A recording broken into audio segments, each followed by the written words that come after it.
Tired of dealing with annoying flies, fruit flies, and gnats in your home? The Zevo Flying Insect Trap is your ultimate solution.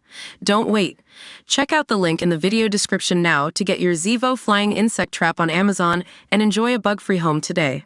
United Airlines issued an apology to Pro Football Hall of Famer Terrell Davis after he was escorted off a flight in handcuffs and temporarily placed on a no-fly list.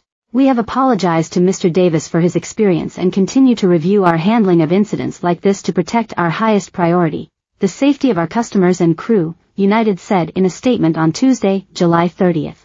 Davis was banned from flying on the airline after an incident with a flight attendant led to him being escorted off a July 13th flight to Orange County, California. The ban was lifted days later, according to United. The airline says the flight attendant, whom Davis, 51, said accused him of physical violence after he asked for a cup of ice for one of his sons, is no longer employed by United.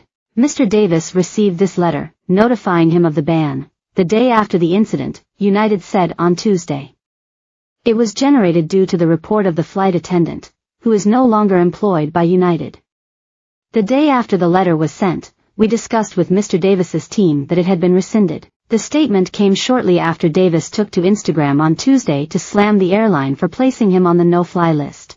Adding insult to injury, at United not only had me removed from their flight in handcuffs, but placed me on their no-fly list after it was determined I did nothing wrong and was released, the former Denver Broncos running back wrote. "While my family and I continue to have difficult conversations with our children, I will continue to fight for what is right for all passengers of at United." Davis's attorney, Parker Stinar, told the Los Angeles Times on Tuesday that no one from his team was informed that Davis's ban had been lifted until after the athlete posted on social media. "Up until today, we had received no correspondence or communication indicating that the travel ban had been rescinded," Stinar claimed. Mr. Davis did not see the initial correspondence until recently, and we have released the email because of the lack of response from United across the board. "We can confirm we had received no rescinding of this ban until today, just moments ago, and only after Mr. Davis posted his statement." United told the outlet that it stands by its earlier statement.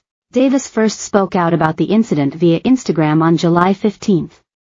Noting that he was still in shock over the traumatizing events that occurred, he recalled a flight attendant yelling, "Don't hit me," after he lightly tapped his arm to get his attention. Davis didn't interact with the flight attendant for the remainder of the trip, but when the flight landed, law enforcement agents boarded the plane.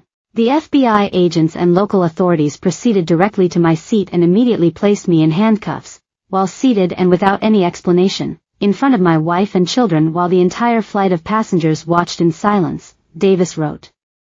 "I was, and remain, humiliated, embarrassed, powerless and angry." The former NFL star expanded on how the incident has affected his family in his Tuesday Instagram update. "I continue to reflect on the reality that my family will never unsee me, nor will I ever forget, being taken off an airplane in handcuffs for simply asking for a cup of ice," he wrote. "We have had to endure difficult conversations with our children about how this has and will continue to affect them. My wife, who had to stand by powerless to this injustice, now has her own set of challenges, including watching what this has done to me despite me having to continue to push forward every day." Davis shares 3 children with wife Tamiko Nash, sons Jackson and Miles and daughter Dylan.